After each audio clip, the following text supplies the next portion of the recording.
Lahat yan, lahat yan. Lahat ay pinipili rito, lahat yan. Grab lahat yan. Pag walang ticket, grab. Pag walang MOA, grab. Ganun yan ha, wala tayong pinipili rito. Saan mo ha? Pinakuha namin yung resibo, sir. Huwag mo muna. Ano mo ha? O sige, sasay mo yung resibo, ha? Mga tayo ko. Bigyan na kayo kanina pa, ngayon wala pa. Pinakuha sa sir, huwag po sigawan. Hindi kasi sigawan, pinapaliwanag ko. Antay no mo, Kaya nga tayo ko, tatanggalin ko yan, labas yung MOA. Kanina pa kayo sabi yan. Kanina pa, MOA kayo. Galing sa office of the station.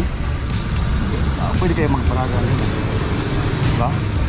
Tino-honor namin yung MOA. Hindi naman ho, kailangan nga natin sir yung ano, resibo. Oo, ang permit kasi natin sir, ini-issue po nila yan every month. yung Na kung saan, pwede tayo magparada. Ngayon po, 2023 na, sumunod po tayo sa batas trapiko. Huwag po tayo maging pasaway. Yun lang po, salamat.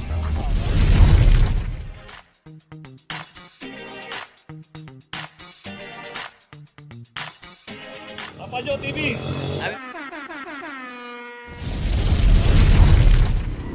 Location natin Felix Huertas Corner Bangbang. Dito na may isang bios. Dito rin sa kahabaan ng Felix Huertas makikita natin may mga nakaparada both side. At dito yung isang bios kasi hindi nagbayad ng parking. Meron daw din dan. Sabi nila may mga raw building nila eh. Ewan ko lang kung totoo. Ano? Sa ano yung medical ni Medina. Eh ano daw yun, may mga So meron pang ikaklab doon na punta natin mamaya. ilan yung mga walang ticket ko?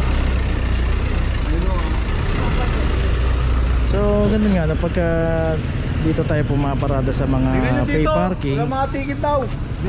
always magbayad tayo ng parking, no? Ayun, sinasabi nga ng PA dito si ate, marami pa raw dito na walang ticket. Ibig sabihin pag walang ticket, hindi ho nagbabayad ng parking yan sa naka-assign na parking attendant dito. So ayan, kagaya ito yung nadadaanan natin dito, isang Travis, ganyan no? Na plastic din nila yung mga ticket dito.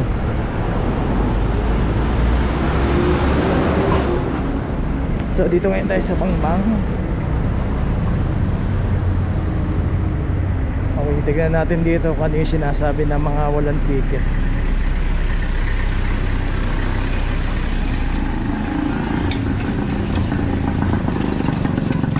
So ito, walang ticket to.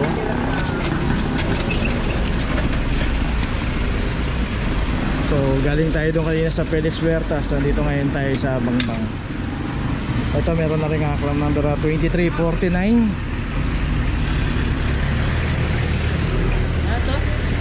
Bangbang, corner Felix Huertas.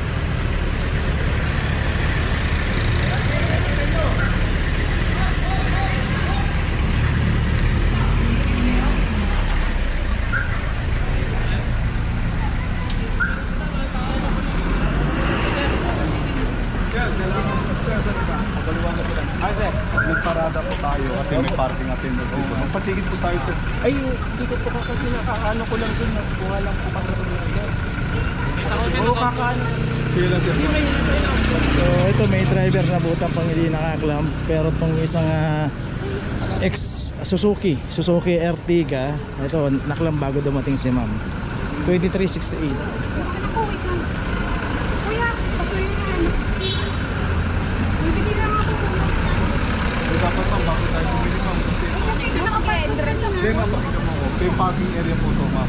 Kaya dapat bago tayo pumarada, hanapin po natin parking attendant para magpatigit po tayo. Sabi ko, Pasensya na ma'am kasi nakakapagod. So yung isang Toyota Hiace, hindi pa kasi nakaklam to dumating yung driver. Pero yung isang sasakyan dito na Ertiga, naklam to bago dumating yung may-ari.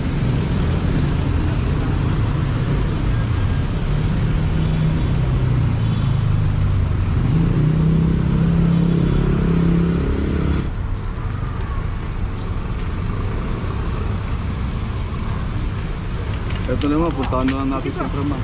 sige. So yun,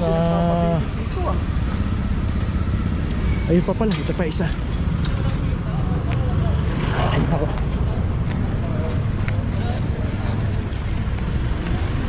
Ito naman isang Hyundai, no? Ito parang may garahe pero Nga, dito pa tinambay yung sasakyan niya. Paying lang po. 2353. Dito nga rin kasi no, pag nakita natin yung parking attendant at dito tayo paparada sa pay parking, tawagin na po kagad natin at magbayad na tayo ng parking at magpa-issue tayo ng ticket. Sige sir, sige. Thank you.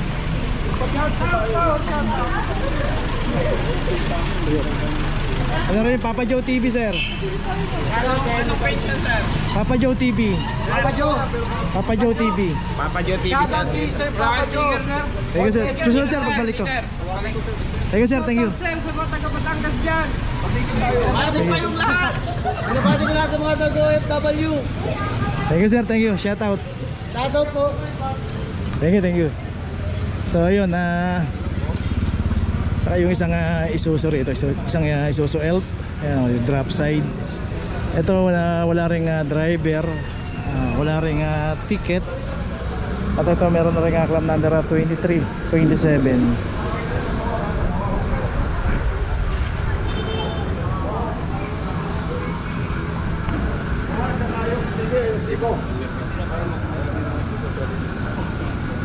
So ang dami pala rito. So ayan, makikita na natin, yan yung palabas ng Rizal Avenue, yan yung LRT Bangbang Station. Yung kanto na yun, yun. So marami palang mga hindi nagbabayad ng parking dito. Kaya pala yung PA, so yung ticket dapat may issue nila rito sa base do sa mga nakaparada rito. Dapat matikitan lahat. So siguro minsan hindi nga matikitan kasi hindi nagbabayad ng parking mga may-ari ng sasakyan o yung mga driver mismo rito na pumaparada. So dito yung isang Isuzu rin dito, ito nakaklam na 2370. Dito rin tapat na ng halos ng establishment nila to, no? Ayan, kikita natin. Pero ganun pa man, pagka dito na tayo pumarada, magbayad na po tayo ng parking at parada natin ng tama, pa-issue tayo ng ticket.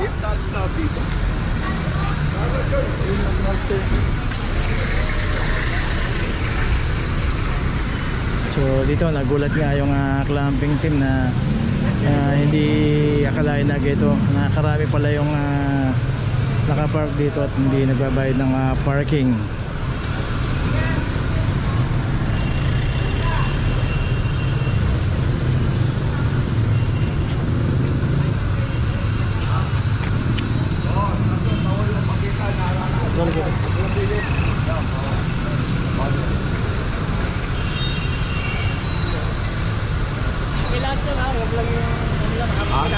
Lahat yan. Lahat yan pinipili rito, lahat yan. Grab lahat yan. Pag walang ticket, grab. Pag walang MOA, grab. Ganun yun ha. Wala tayong pinipili rito. Pare-parehas na. Sabi ko lang sa'yo, kasi mamaya kasi So yun nga, sabi nga ni sir dito, dapat lahat. So dito naman chine-check. Wala pa.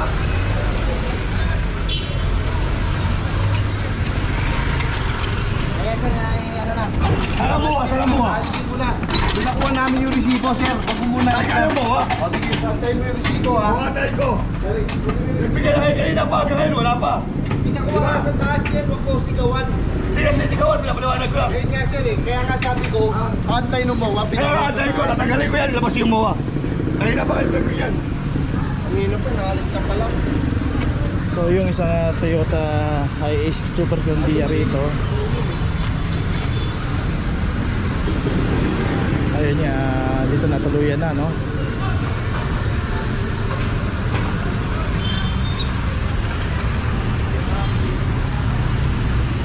So kabi-kabilaan pala yung mga nakaparada rito at walang mga ticket. Dito yung isang PA, mahabol pa rito.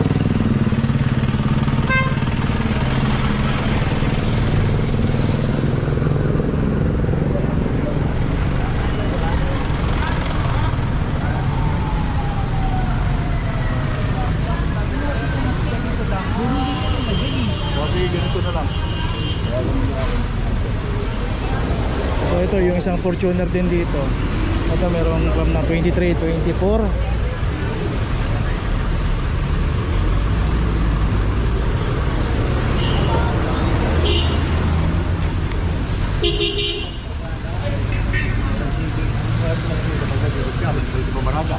Mag-uwas na wala ang ticket. Kailangan nakabalagbat pa yan. Nakadami yan. Lalo na kung wala pang MOA. Kung may MOA kayo, galing sa Office of the City Hall, pwede kayo magparaga. Diba? Kasi ni-honor namin yung MOA. Diba? Kung wala tayong ganun, wala tayong mapapakita, automatic may kaklam kayo. Lalo na ito ba sa'yo? Ito, mahaba sa sakyan mo, no? Labas ito mo. Diba? Pinakuha na po na sa mga resibo. Wala problema, tatanggalin ko po yan basta't may resibo po tayo. So dito naman yung naklamp dito, may MOA raw. So dito inaantay lang yung MOA at maipakita nila kung tama naman yung MOA at ilang slot at updated yung payment. Makikita yun sa resibo sa OR. Wala problema yun sir, tatanggalin natin pag nakipakita natin yung permit. So yun, ginawa lang daw sa taas yung MOA. So kung maaantay pa rito, aantayin. Pero nakaklamp na to. So kung mailalabas sila yung MOA hanggang hindi pa umalis yung clamping team dito, tatanggalin niya kung may papakita nila. Pero kung hindi, doon na lang nila ayusin yan sa opisina. Kailangan MOA nila dyan.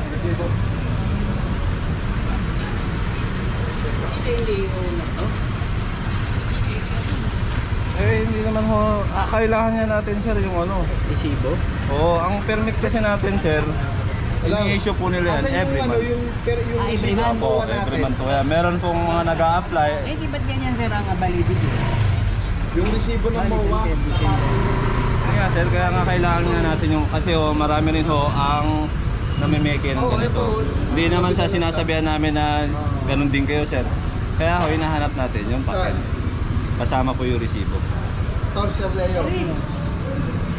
At narasan niya yung resibo? Ano? Iba kasi ang permit. Nakalagay kasi dyan, overnight. Tawagan mo kasi si chairman. Hindi ino-honor yung ano natin, overnight natin. Okay. So yung hawak pala ni sir galing sa barangay, inisyu ni chairman na overnight parking. Pero Ito raw pala. hindi po ino-honor yun. Resibo yun Kaya kailangan ng resibo. May pinaka-papel yan sir eh. Tapos kasama yung Papuntahin resibo. mo si chairman, makikiusap tayo. Kahit ito lang isang to. Eh wala, naklampingan ng LTCU. Ilan ba nakalagay na islan sa ano? Apat sir. Apat yung nakaano. Ganito na lang sir, pag natapos yung pagsusulat namin at wala pa rin po, ang marirekomenda ko po, punta ho tayo ng opisina, dalhin ho natin yung papel, yung permit. Ngayon po, opisina po ang magpapatanggal niya pag nakita nila yung permit. Yung Wala papel namang lang problema. ang Oo sir. Ha? Ganun lang naman sir. Kasi may tinawag pa ho sa amin. sir. sir. So yun, as of now nakaklamp na yan at merong notice. Pero kung may papakita naman nila yung notice sa opisina, tatanggalin naman po yung clamp. Basta updated lang po yun. So yun, no, di na natin nabilang kung ilan yung naklamp dito. At ang dami.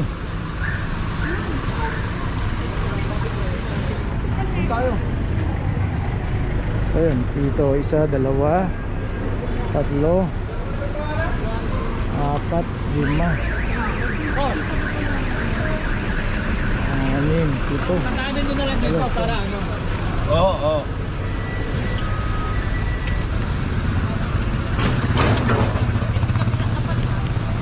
So ganun po, pagka may mga MOA tayo, updated ang ating MOA, galing yan sa City Hall at may resibo ng galing sa City Hall, updated. At kung nagbabayad tayo ng parking, dapat meron tayong updated na parking ticket. Okay, tuloy na po tayo. Okay, nandito na ngayon tayo sa opisina ng clamping, sa impounding dito sa Central. Dito na po nagtatapos ang ating vlog. Maraming salamat po sa mga subscriber, sa mga viewers, sa mga napadaan po sa ating channel. Maraming salamat po sa mga suporta nyo. Sa mga hindi pa po nakakapag-subscribe, subscribe na po tayo mga kabayan. Maraming salamat po. Mabuhay.